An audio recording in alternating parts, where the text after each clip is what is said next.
Olá, meus irmãos e minhas irmãs, estamos aqui mais uma vez para dar sequência à nossa catequese. Hoje nós vamos falar sobre o sacramento do batismo. O sacramento do batismo é aquele que abre as portas da igreja para nós entrarmos. Quem não recebeu o batismo ainda não é amigo e não é filho de Deus por adoção e nem pode receber os outros sacramentos. Ele é o principal sacramento para o perdão dos pecados, porque ele nos une a Cristo, morto e ressuscitado, e nos dá o Espírito Santo. E disse-lhes: ide por todo o mundo e pregai o meu evangelho a toda criatura. Quem crer e for batizado será salvo, mas quem não crer será condenado. Nós vemos isso lá no Evangelho de Marcos, capítulo 16, versículo 16.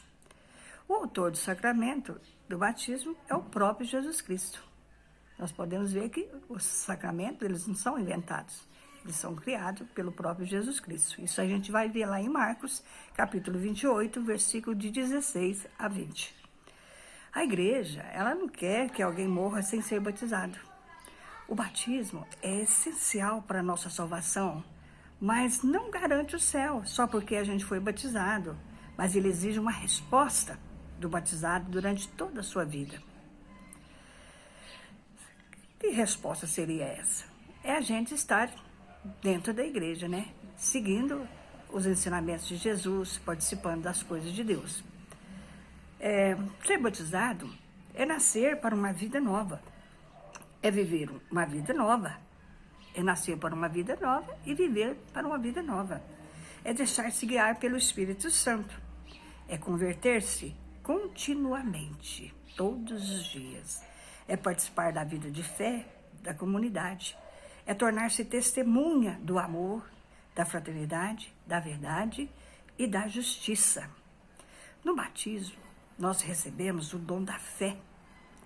Essa fé precisa ser alimentada pela oração e manifestada pelas obras. Que obras? A gente tem a obrigação de estar olhando para as dificuldades dos nossos irmãos. Aquilo que for preciso, a gente está sempre atento, né? Porque nós somos irmãos, filhos de um mesmo Pai. Evidentemente que qualquer pessoa pode batizar quando a criança estiver em perigo de morte, né?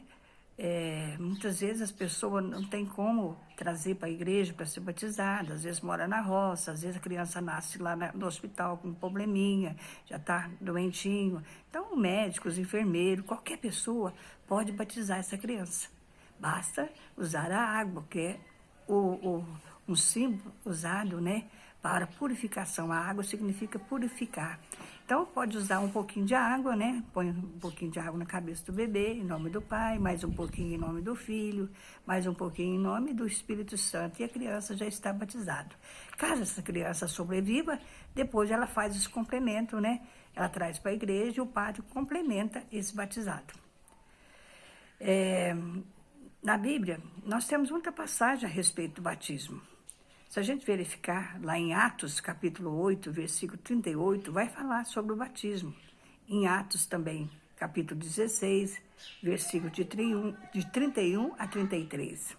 E João, capítulo 3, versículo 5. Todos esses textos vai falar sobre o sacramento do batismo. O sacramento,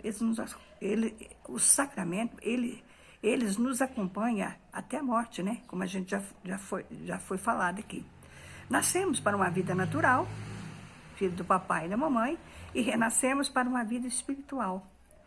Então, temos uma vida natural e uma vida sobrenatural. Agora, quais são os benefícios do batismo? Muitos, né? Vou citar alguns aqui. Primeiro, nos faz participar da morte e ressurreição de Cristo. Está lá em Romanos, capítulo 6, versículo de 3 a 35.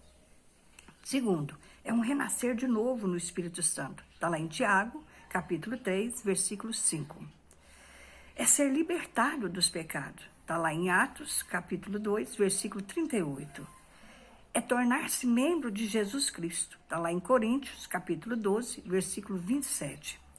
E é tornar-se filho de Deus. Está lá em 1 Pedro, capítulo 2, versículo 5. Agora, quais são os frutos do batismo? No batismo, a gente recebe os dons do Espírito Santo. Quais são esses dons do Espírito Santo? Sabedoria, ciência, entendimento, conselho, fortaleza e temor de Deus. Nós temos também as virtudes teologais, que são a fé, a esperança e a caridade. Temos também as virtudes cardeais, que são a prudência, a justiça, fortaleza e esperança. Então, a gente já viu que, e mesmo em perigo de morte, mesmo contra a autoridade do pai e da mãe, às vezes o pai e a mãe não quer que batiza a criança, mesmo assim, a criança pode ser batizada, sem consentimento dos pais. Então, a gente viu aqui, mais uma vez, um sacramento muito importante, que é o batismo, né? E a gente sabe que ele é a porta de entrada para os outros sacramentos. Amém? Fiquemos por aqui, então. Até a próxima. Abraço.